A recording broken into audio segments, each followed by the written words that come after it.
अस्सलाम वालेकुम नाज़रीन, मैं हूं एडी मलिक और नुशैरा विरका में मौजूद हूं, उसी घर में जिस घर में कल सुबह सवेरे तकरीबन 10 से 11 बजे के करीब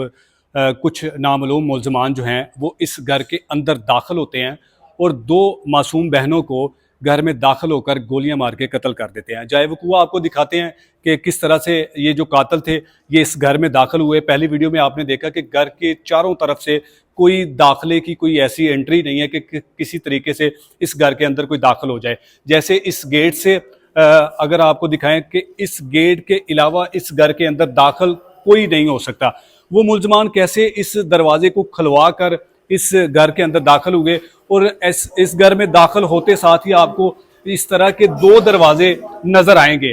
ये दरवाजा भी बंद था और उसके अलावा ये दरवाजा भी जो था ये भी बंद था। अब कातिल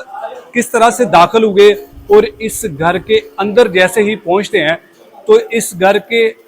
यहाँ पर जो एक बच्ची आयशा जिसके वालिदैन ने बताया कि वो यहाँ पर बैठी थी जब उनके वालिदैन बच्चों को जो बैंक से लेकर रकम आए थे वो उन्होंने दी, तो उसके बाद कुछ खरीदारी के सिलसिले में वो बाजार चले जाते हैं।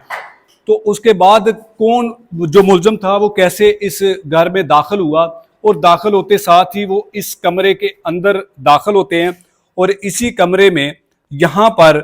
जहाँ पर मैं खड़ा हूँ इस जगह पर दोनों बच्चियाँ जो हैं वो गिरी पड़ी थी।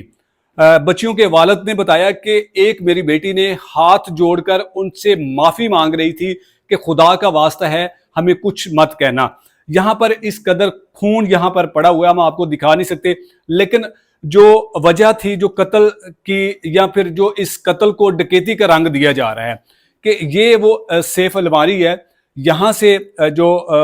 बच्चियों के वालिद ने कहा कि जी कुछ जो पैसे तकरीबन 12 लाख पाकिस्तानी करेंसी और तकरीबन 3,000 जो यूरो थे वो भी पड़े थे। इस अलमारी से पहले उन्होंने जो है वो लूट मार की, पैसे निकलवाए, यहाँ से बच्चियों को असले के जोर पर उन्होंने यरगमाल किया और फिर उसके बाद बच्चियों को उनके चेहरों पर गोलियां मारकर उन्हें कत्ल कर दिया।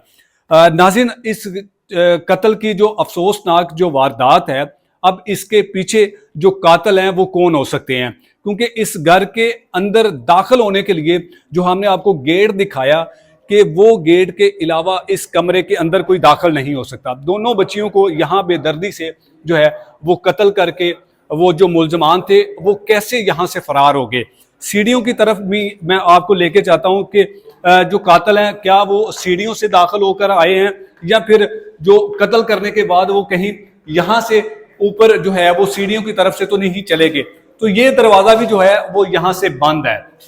यहाँ से भी कोई अंदर दाखिल नहीं हो सकता और ना ही कोई यहाँ से वापस जा सकता है। तो ऐनी शाहिदीन जो यहाँ पर मौके पर पहुंचे, जिन्होंने सबसे पहले इस हादसे को देखा कि ये बच्चियां जो घर में उनके वालिदैन जो बाजार गए हुए थे वो बार बार अपनी बेटी के मोबाइल नंबर पर कॉल्स कर रहे थे, लेकिन आगे से कोई रिस्पॉन्स नहीं आ रहा था। जब उन्होंने अपने मोहल्लेदार से राब्ता किया तो उन्होंने जब आके दरवाजे को जोर से खटखटाया, लेकिन जब अंदर से कहीं कोई दरवाज़ा खोलने की आहट उन्हें सुनाई नहीं दी तो अचानक से जो दरवाज़ा था वो क्योंकि लॉक नहीं था तो वो खुल गया और वो शख्स जो मोहल्लेदार था वो दाखिल होता है और उसने यहाँ पर जब उन दोनों बच्चियों को गिरे हुए खून में लथपथ देखा तो वो वहीं से वापस चला गया और उन्होंने इन दोनों बच्चियों के वालिद को जब बताया कि आपके घर में कत्ल की वारदात हो चुकी है, आपकी बेटियों को किसी ने कत्ल कर दिया है। हमारी जो इन बच्चियों के वालिद हैं जुल्फ़कार साहब, उनसे भी बड़ी डिटेल बात हुई है, लेकिन वो इस कंडीशन में नहीं है कि वो इस वक्त आपके सामने आपको ये जो कत्ल की वारदात है किस तरह से इनकी बेटियों को कत्ल किया और कत्ल करने वाले जो मुल्ज़मान हैं वो कौन है वो नहीं बता सकते, क्योंकि वो इस हालत में नहीं है। इतना बड़ा सदमा है। उनकी दोनों जवान बेटियां जो कि एक यूनिवर्सिटी में पढ़ती थी, एक कॉलेज में पढ़ती थी और ख़ुद वो जो है वो इटली में अपने बच्चों की कफालत के सिलसिले में कई सालों से जो है वो वहाँ पर मौजूद थे। चंद दिन पहले इस वकूए से चंद रोज़ पहले 2 दिन पहले पाकिस्तान आते हैं और फिर उसके बाद इतना बड़ा जो हादसा है वो उनके साथ पेश आ जाता है। उनके मुताबिक ये कहना है कि इससे पहले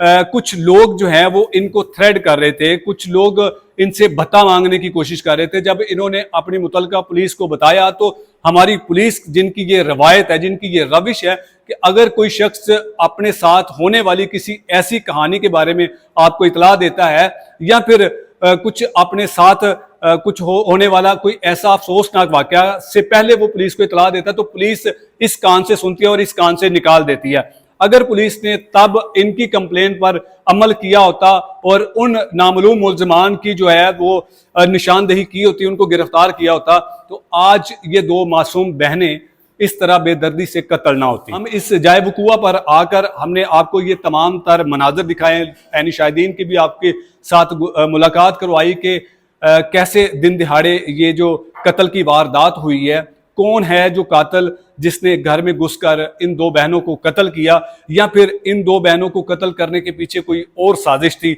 या फिर उनका मकसद कुछ और था कि घर में जितने भी अफराद थे उन तमाम लोगों को मारने का मंसूबा था, जो कि वो अपने इस पूरे मंसूबे में कामयाब नहीं हो सके। पुलिस ने इन बच्चियों के कत्ल की जो वारदात है उसका मुकदमा तो दर्ज कर लिया है और अब मकतूला के जो घर वाले हैं उनको झूठी तसल्लियां दी जा रही हैं कि हम जल्द मुल्ज़मान को गिरफ्तार कर लेंगे। अब देखना यह है कि पुलिस कब तक इन कातलों को गिरफ्तार करती है और इन कातलों को गिरफ्तार करने के बाद कब इनको निशाने इबरत बनाएगी, हमें इंतजार रहेगा। यकीनन इस केस में जो भी नई कोई पेशरफ्त होगी उसके बारे में भी आपको जरूर आगाह करेंगे। तब तक के लिए अल्लाह निगहबान।